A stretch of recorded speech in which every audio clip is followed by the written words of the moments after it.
Hey guys, what's up, how's it going? My name is Rob and welcome back for another video on the channel. It's been a couple days since I've done a video, but in today's video we're going to be focusing on my dividend-based Canadian stock portfolio. I'll give you guys an update on to show you guys how our stocks have been doing lately since there's been a bit of a dip in the market. I'll give you guys an update on the stocks I'm buying and I'll show you guys how I've been living off my dividend income and show you guys all that fun stuff. So before we jump inside the portfolio, I just want to say really quickly, if you guys do enjoy the video, be sure to give it a big thumbs up. And if you guys want to stay tuned and get notifications of when I do these videos on a regular basis, be sure to subscribe to the channel.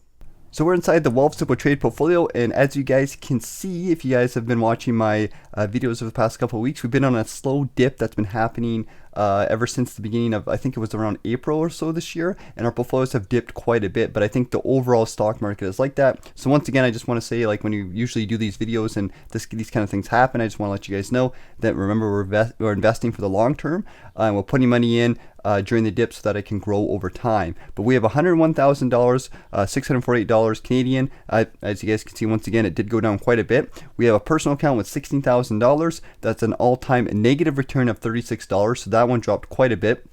We'll cover that one later in the video. And then we have the TFSA, which is $85,000, currently up $3,000. So that one dipped quite a bit. Now let's take a peek at the TFSA since it is our biggest account. I'm just going to zoom out here so you guys can see a little bit better. The one-day return is negative 0% today, so it is Tuesday, June 14th at the time of doing this video. Over the past week, it is down negative 6%, so quite a bit of a dip over the past week. Actually, significant dip, negative 6%. That's about $5,000. But remember, it's a good time to buy stocks right now. We can get that, that compound interest to grow over time if we invest now. So it's always a good time to do that. The last month return is negative 5%, so more or less the same. The past 3 months is down negative 10%, so 10% dip right now inside the TFSA over the past 3 months. That's about $9,000. So once you do have a big account, it does go up and down quite a bit, as you guys are seeing here. Over the past year. However, over the past year, it is down negative 2%. That includes last year. And then all-time return is still up 4%. So the TFSA is still up quite a bit, but it has dipped quite a bit significantly. We'll check out the personal account here and show you guys probably going to be more or less the same. The last day return for this morning is down negative 1%. Past week is down negative 6%, so quite a big drop in the personal account. Over the past month, it's down negative 4%. 3 months, 9%, just pretty much close to that 10%.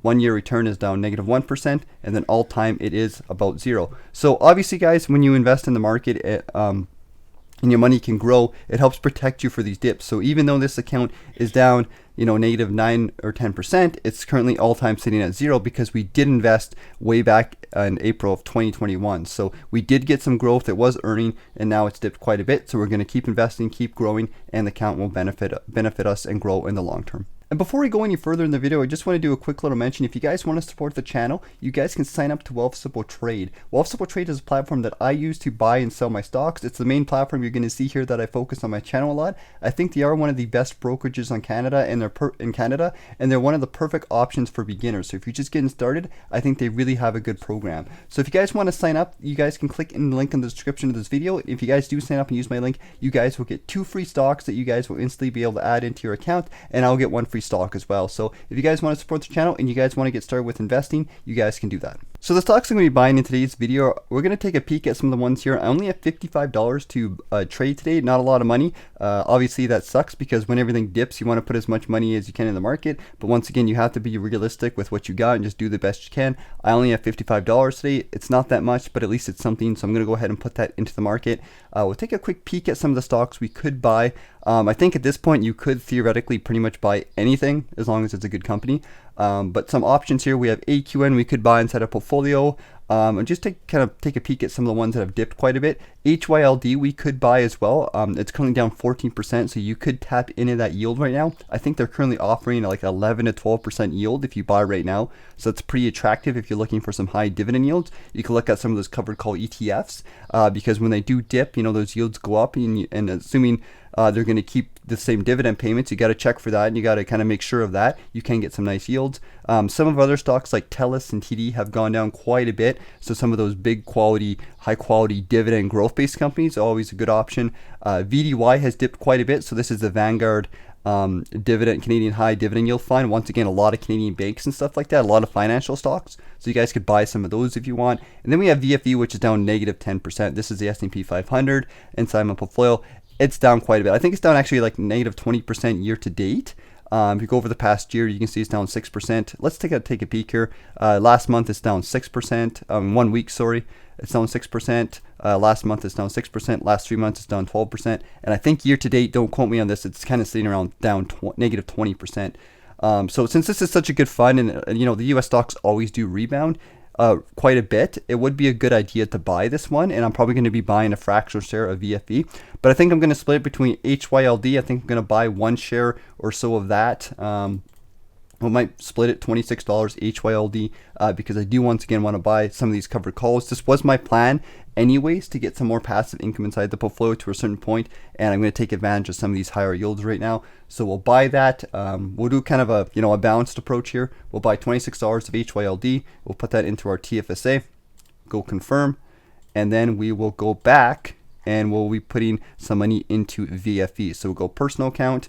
We'll scroll down, or not the personal account, sorry, we're in the TFSA because we're trying to max out our TFSA. We have $28 left. I'm going to put that into VFE, which is the S&P 500. We'll go fractional buy, and we'll be putting $28 into VFE. But once again, guys, whatever you're buying, as long as it's a good quality stock, I'd say it's probably a good idea to buy it right now because things have dipped right now. Grab those good quality stocks right now while you can for the cheap price. So I just want to give you guys a quick little update. I know I mentioned in the last video that I bought Canadian Tire Corp. So inside my personal account, I bought CTC.A, that's Canadian Tire Corp. We bought 0.29 shares, which is about $48. We put that into Canadian Tire. So just wanted to give you guys a quick update on that, just in case if you guys missed my last video. And to give you guys a quick little update on Track Your Dividends. So once again, this portfolio tracker is a little bit delayed and markets do change on a regular basis. So this value might not totally represent my portfolio I showed you guys earlier because it's constantly changing and some of the things are different here. So just kind of keep that in mind here. But it's showing us that we have $100,000 or so, which is more or less pretty accurate. Portfolio yield is currently 2.82%. So that means we're getting just under 3% yield for my portfolio. And yield on cost is 2.76%. This actually went under our portfolio yield because stocks have dipped so much. But over time, obviously, we're looking for that yield of cost to kind of grow. Our annual income is $2,844. This is something that's not changing because we do invest in good quality companies. I don't think we haven't really experienced any dividend cutbacks actually in any of our stocks inside of our portfolio. So it's been pretty sweet. I think the last one we got was when we owned RealCan, but I sold RealCan since then. So once again, we're counting on that consistent income. That's the whole point of the portfolio. And a portfolio is consistently growing. I'll give you guys a quick little update on the upcoming dividends. So we'll go here. We can see all the different dividends that are up and coming inside the portfolio. For June, we're estimated to get about $345, so June's going to be a big month. Same with July. But we're getting around, I'd say, about $150 inside our portfolio on average. And if we go down here, we can actually see the actual dividend payments and when they are expected to come in different companies. So June, we're getting a couple dividend payments from CNR, Fortis, HYLD, Manulife, Power Corp of Canada, and a bunch of different ones here. So I always like to kind of check out these different dividend payment calendars because it is kind of cool to see where the companies are going to be paying your dividends. We will be getting one from AQN, which will be a decent dividend, and we will be getting our nice VFE payment sometime, I think, in June or July. I'm not too sure when it's going to happen. And then, of course, our VDY, which is our big ETF, is also giving us that consistent dividend on a regular basis as well. So I just want to give you guys a quick little update on when the dividends are coming in. And because I'm all about transparency on this channel, I like to show you guys everything that's going on. I will show you guys the dividend payments we received so far for June. So June, we got a dividend from Severia Corp. We got one from HYLD. We got our 2 big dividends from HYLD. As you guys can see, this is starting to stack up quite a bit. That's a total of about $30 so far from that one fund. We got a nice dividend payment from VDY for $92. Actually, I guess I'd say it'd probably be about 115 or so from both of our accounts. We got a dividend from Fortis as well, and that includes the dividend income so far that we've received in June. And if we head on over to the spreadsheet, we will give you guys an update on the monthly dividend income. So we're gonna go all the way down to month number 30, which is the current month. We've been doing this for 30 months on this channel. It's been quite a while. $147 in total dividend incomes for June. That's my account, and then $15 or so for my girlfriend's or my fiance's account. account, I should say. So that's a total of about $163 in total for June. So we should expect, I would say, maybe about $200 or so for the month of June, maybe a little bit more. It just depends on when those dividend payments come into the account, because some of them kind of happen towards the end of the month. So sometimes they get put into, they might get put into July, but more or less we should expect about $200 or so in dividends from both of our accounts in June. And as most of you guys know, I've been doing a case study where I've been trying to live off our dividends. We've been trying to take some of our money that we earn on a regular basis and kind of just pretend to be spending it on different things and trying to learn how to be frugal and have a budget. And one of the things I did a couple weeks ago is I went and bought some plants. It's kind of now the season where the weather's starting to get nicer. I've always liked plants and stuff like that, but I've never had really good success growing them. So this year I went to the store. We went to the plant place, I guess, I don't know what you call it, and we picked up some cool plants here. So I got some flowers. They're really cheap. I paid about $20 in total for them because most of the time I buy plants and they die. So I got some cheaper things. I got some things that we can kind of put around the house and kind of, have nicer decorations and whatnot. It is nice having some flowers around when you're doing stuff and whatnot. So here's the plants I went and bought. So the first plant we have here is this purple basil. I thought it was super cool. I've never seen a purple basil before. So the herbs are kind of the more pricier ones, but I've been kind of picking off the leaves here and there, the big ones, to kind of use in different dishes and whatnot. Here we got some cheap flowers. The flowers were by far the cheapest. They smell really nice. They're about, I think, $2 or $3 each here. Nice little flowers, so I kind of put them around when I'm doing my work and whatnot. And then here we have the catnip plant, which is the most popular plant of the household.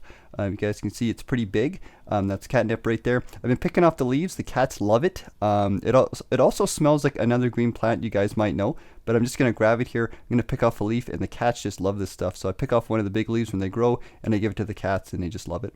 And if you guys don't know, catnip also makes a nice little mint tea. So you guys can take the leaves, you can kind of cut them up or dry them out if you want, whatever you guys want to do, and just stick it in a glass of hot water. It makes a nice little minty tea. So anyways, here is just a little video of Cooper enjoying this catnip. The cats seem to love it, so it's been a really cool plant. Alright guys, that's it for today's video. So let me know what you guys think in the comment section. If you guys have any questions or anything like that, any questions or anything like that, be sure to let me know and I'll do my best to get back to you guys. Thanks for watching, have yourself a good day, and I'll see you guys later.